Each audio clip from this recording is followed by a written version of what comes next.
તો બધાને જય માતાજી, જય શ્રી કૃષ્ણ. આપણે આજે બનાવવાનું છે તેલ. તો આ જો છે ગુલાબની પાકડીઓ લઈ લીધી છે, દેશી ગુલાબ. પછી આમાં આપણે કોથમરી નાખવાની છે. જો આ છે કોથમરી, આ છે દૂધી, મેથી,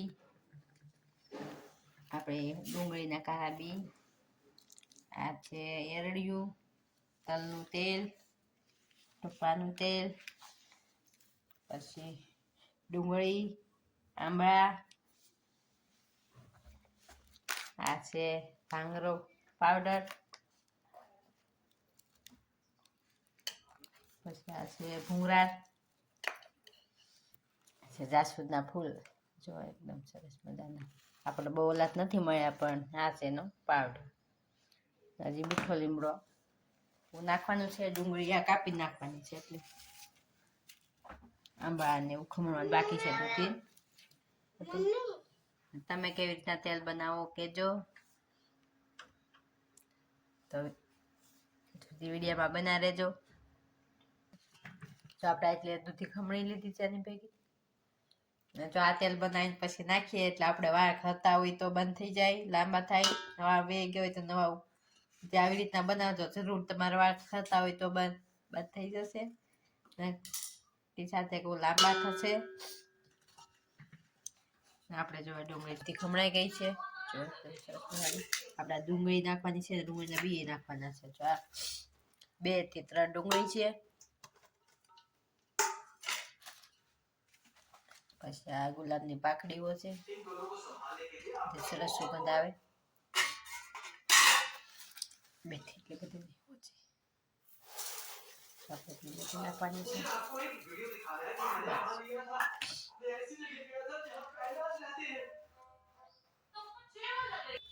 આ ડુંગળીના બીજ છે. આપણે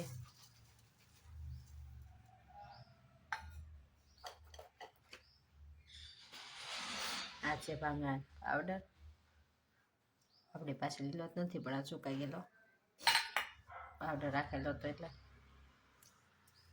બ્રાહ્મણી એનો પાવડર છે. બ્રાહ્મણી કામ કરે વાળ ઉગાડવાનું.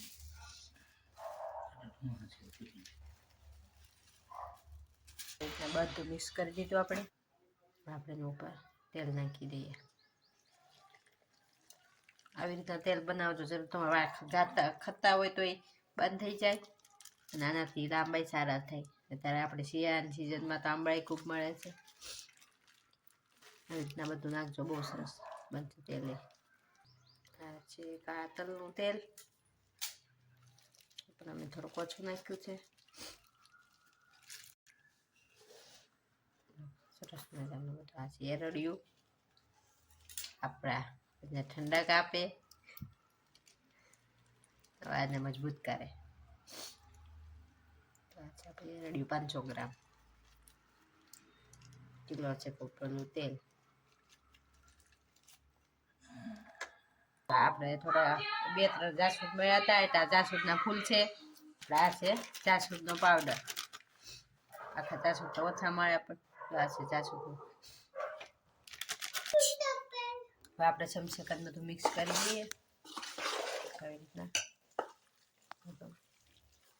24 કલાક માટે રહેવા દેવાનું છે. આપણાનું પછી ગરમ કરવાનું છે. સરસ મજાનું બધું મિક્સ થઈ ગયું છે. જો આંબળા બાકી હતા, થોડાક નાખી દઈએ.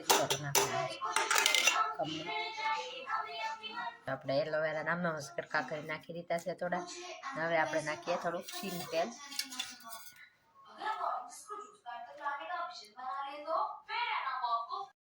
કેટલું સરસ મજાની સુગંધ આવે છે. હવે આને આપણે 24 કલાક રાખવાનું છે, પછી ગરમ મૂકવાનું છે.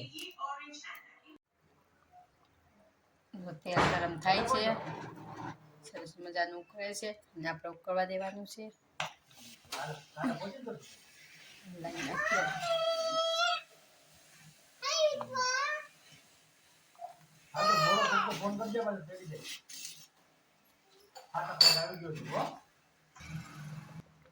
તેલ જો ઉકળી ગયું છે સરસ મજાનું.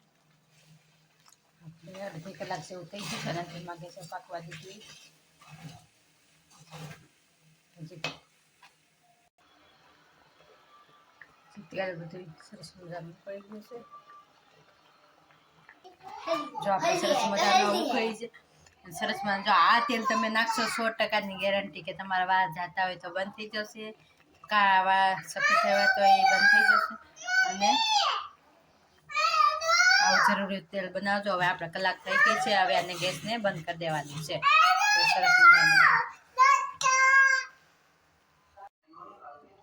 જો આપણે 2 દિવસ રાખ્યું હતું, બધો મસાલો જો કેવો થઈ ગયો સરસ મજાનો. હવે આપણે આને હલાવીને ગરમ તેલ ગેસ ધીમા ગેસે પાકવા દેવાની છે ત્યાં સુધી. તે આ બધું ન દે ત્યાં સુધી બનાવી દેજો વિડીયોમાં.